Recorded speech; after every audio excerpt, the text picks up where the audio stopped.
Data centers have been a hot topic here in Michigan, and really honestly, even nationwide, but specifically here. But now we're learning not just the downside of things that people are complaining about, but the upside of things. There is an advantage here as well when they come into neighborhoods.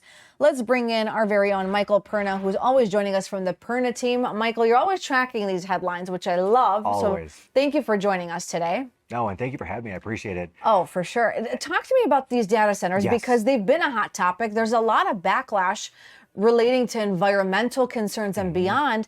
What are the positives and negatives? You bet. So there's three main concerns with these data centers. The number one is that it's going to put a lot onto our current infrastructure and our grid that can't handle the electrical needs. Like the one that's going in Saline is going to take 1.4 gigawatts of electricity per year, which is about enough to power 900,000 homes. That's like 20% of Metro Detroit, which is crazy. That's number one. Number two, doing that is going to raise our rates, which DTE, as we know, is already looking for yet another rate hike. They just asked for another over $500 million coming up on top of the couple hundred million they just got, on top of the $800 million they've gotten over the last 3 years, which, by the way, that is outpacing wage growth. And then, of course, we've got the environmental concerns about taking all of our fresh water because it takes millions upon millions of gallons for a traditional data center, which I'm going to talk about the difference between this one and that one in a moment, but the traditional data center to make sure that it cools because of the method that it uses. And of course, there's other light and sound pollution for the nearby residents and wildlife to take into consideration.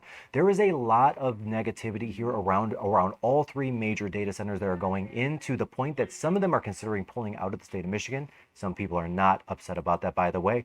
And to the point that entire city councils are undergoing impeachment, like in Saline or South Lyon. Like, these city council members themselves are coming under attack because they voted for them in the past. And now some of them, like South Lyon or Lyon Township, are trying to backpedal it, and they're using any method necessary, which is really interesting. Now, in that light, I will say that there are two different methods of data centers for as far as cooling goes. One's an evaporative method, which is what we're seeing more in Virginia and around St. Louis, where they're literally using 3 to 5 million gallons of water per day. But then there's also the closed loop system, which is what we're going to see here in Michigan. That's where you're going to put in around 8 or 9 million gallons of water to fill it. But then, because it's a closed loop and it uses the ground to actually cool it, that's about all you've got going in on a yearly basis is 8 or 9 million, which is about a third of the water that one golf course takes in Michigan. So these are actually much better. So that's good news on that front.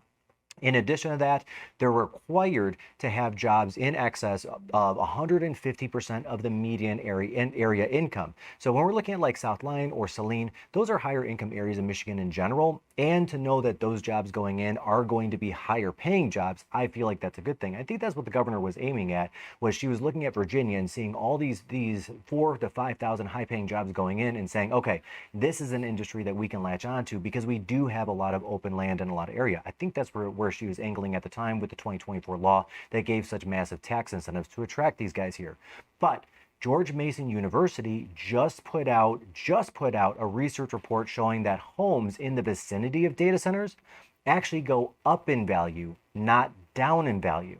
So for a long time, a lot of homeowners and a lot of residential real estate buyers, investors like myself, we were starting to look at areas to stay away from these data centers because of the public backlash, and thinking, okay, if the public doesn't like it and I want to buy an investment property or I want to live somewhere, I don't want to live near it because of future resale problems.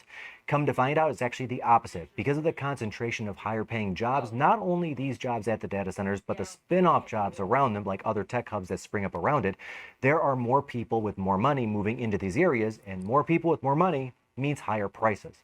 The second part of this is just the sheer amount of dollars going into the school districts. So there's a school district in Ohio where it showed it was a little above middle of the road per niche.com. I always use niche or greatschools.org when I'm looking for information for this. And it actually rose into the top 3 of all school districts in Ohio because they were receiving an average of $14 million in tax funding per year that went straight into the schools. So these are the benefits that a place like a Saline or a South Lyon or a Van Buren Township will be able to take advantage of. It's interesting because, Michael, obviously, you're from the Perna team. You track real estate. You are a real estate agent at heart, so you know how real estate works. Did this surprise you, the news of the data centers and homes, the value of homes nearby? I was absolutely shocked. because at this point we have received about a half a dozen phone calls from past clients or people that are in Lyon Township or Saline or Van Buren saying, hey, I'm considering selling my home before this data center goes in and my home drops in value. So that's the general consensus. And honestly, that was the consensus. That was the thought process or the paradigm that I had myself as a real estate agent. I saw these as a negative. I know Washington Township just put a moratorium on data centers for the next 6 months as well, just for this reason, because you have a lot of very concerned people worried about their home values. Now, come to find out that this might be the opposite. And there are a couple studies out there now, not just the George Mason one, but there are a couple studies showing that the opposite is true, where home values will actually go up because of things like a better grid surrounding it, because the data centers themselves put so much into the grid, because of the improved school systems. That was a breath of fresh air. It really helps allay my concerns. This sounds pretty interesting. First of all, for someone who might not know what a data center is, how can we just describe it in our terms? Yeah, so the base function of a data center is to provide the computing power for, of course, things like AI and the large language models like Claude or Perplexity or ChatGPT. But a lot of that is really just because of this. Because our phones can't hold all the video and all the photos. And like I looked the other day, I've got 102,000 videos and photos on my phone. I was curious about that. You have me beat. But the average is only 10% actually live on the phone. The rest, of course, lives in iCloud or Google Drive. So a lot of this data center usage is really just storage of the stuff that we have that can't fit on our device. So it's like a computer memory. Yeah, center. It really is. And it still needs to have employees, clearly. So they still need to be powered by a lot of humans, which is pretty interesting. Mostly IT people? Yep, mostly IT people. I want to get to this other conversation. The Gordie Howe Bridge has been another hot topic here in Michigan. Yes. And even in the president's eyes. Talk to me about where things stand with the bridge and when it's expected to open. Yep. So going back to it, a little bit of history on the Gordie Howe Bridge there, because it is quite a history. It is quite history. They were in litigation for over half a decade with the Maroon family because, of course, the Maroon family that owns the Ambassador Bridge did not want the competition of the Gordie Howe Bridge. That court case was lost. So then construction began between Michigan and Windsor. And it's actually the Windsor Bridge Authority that did the construction of the bridge. Canada took on the entirety of the cost of the project, including the cost of purchasing the real estate on the U.S. side, which I thought was really interesting to find out. So it really cost us Michiganders and the U.S. nothing. We are now within days of the final safety checks of the bridge being able to open, but there's still no set date yet. And part of the reason is because, A, they don't want to set a date until they're officially ready, but the president has threatened, hey, if Canada doesn't do a couple of things that I want to see happen, I'm going to not allow this bridge to open. What I think is really interesting about this is you've got one person on one side. Of course, the Maroon family had donated $1 million into President Trump's PAC to try to delay or stop this opening because of the funds that they would lose, because of the income and the revenue they would lose. On the other side, you've got Mary Barra and General Motors and Jim Farley with Ford and Stellantis all looking forward to this opening because it means that transit of parts and goods and cars and vehicles will become much easier and much less expensive and much less time consuming. So they're pushing for this bridge to open. But at the end of the day, I think this may end up in court.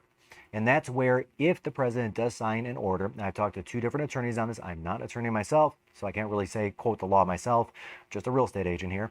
But I've talked to two different attorneys about this, and both have concluded that, okay, if a presidential order comes in, if executive order comes in that says the bridge cannot open, the Port Authority, Windsor, and the state of Michigan are prepared to challenge it. If it does go to court, the federal government will have to prove that there's a real threat as to why this has to stay shut. If there were a threat, then all of those bridges and the tunnel itself would also have to be shut down. And that's not going to happen, which means it will go to court, it will get challenged, and then a judge will probably order it to open. That's the most likely scenario. So we can see this opening here probably in the next 60 to 90 days. You know, fingers crossed, because we have a lot of traffic. Yeah. The congestion is a problem. With that being said, how are costs factored in?